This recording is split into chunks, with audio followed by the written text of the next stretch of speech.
Subdued start for European markets this morning with all major indices flatlining. The UK's FTSE 100 index is still above that 63,000 level. In the currency space, the euro is steady against the dollar, while in peripheral bond markets, both Spanish and Italian bond yields are creeping a little higher, and that's because we have an Italian debt auction and we've also had Spanish fourth quarter GDP numbers. Good morning, I'm Ishaq, Siddiqi, and welcome to another Daily Market Bite. I'm going to give you a quick idea of what's going on in financial markets today. So we had a generally positive session in Asia overnight, and that fed through into firmer European futures before we kicked off the session. However, we've got a number of data pieces to contend with. So investors are holding back, holding fire before getting involved. There's very little conviction in the market at the moment, as we've got so many pieces to deal with. So far today we've had Spanish fourth quarter GDP numbers. They showed a deeper contraction driven by the harsh austerity measures that are in place in the Spanish economy.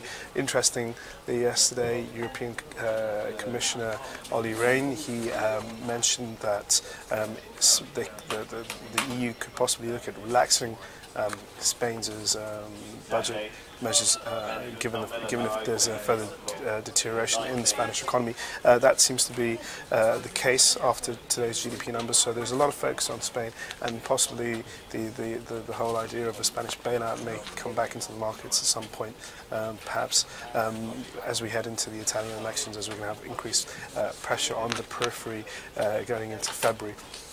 Now, in terms of what we got out in Europe, we've got a mixed batch of earnings. That's also adding to that general lack of conviction in the market. And with what we're dealing with, we've got Eurozone consumer confidence and business confidence numbers out soon. They're expected to show a modest increase, but still generally the divergence in Europe is set to remain quite prominent, especially with Germany and France both going in different directions. Germany growing and France not so much, in the periphery still relatively weak. And in the US, we've got a heavy day of data. We have the ADP jobs report, which is, as I've said before, a bit of a precursor to the nonfarm payrolls number. Markets are expecting 165,000 jobs to be added in the US economy for the month of January. That would be a pretty strong number on the whole. ADP for the last few months has been surprised to the upside, and I think markets are expecting a similar sort of showing this time around. However, a lot of people tend not to get too excited on the ADP number and really just use it as a signal for what's to come. Also tomorrow we do have the weekly payrolls report, so the labour market in the US is very much in focus. We also have US fourth quarter GDP figures. That should be an interesting number. Expectations are for about a 1.5% increase in the fourth quarter.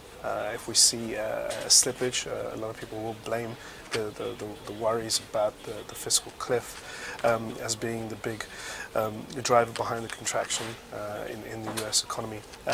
After that, and the big focus for today, it's going to be after the European closing bell, but it is the Fed's policy meeting where the Fed will decide on interest rates. Now, expectations are for no change in current policies. We're expecting a continuation of the QE measures and the accommodative stance. It's likely the Fed are going to reiterate that they still continue to see an accommodative stance on the US economy and will continue leaving the doors wide open for QE.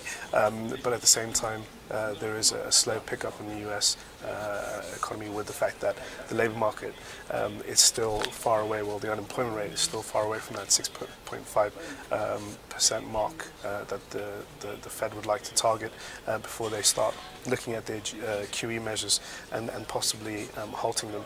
So that is the focus for today, and tomorrow we're going to have another big day of data. So over the next few days, big macro pieces to contend with, and at the moment right now, naturally, investors just don't want to get involved and would rather hold back until we hear from more on the US side and on the European side, and also more corporate earnings.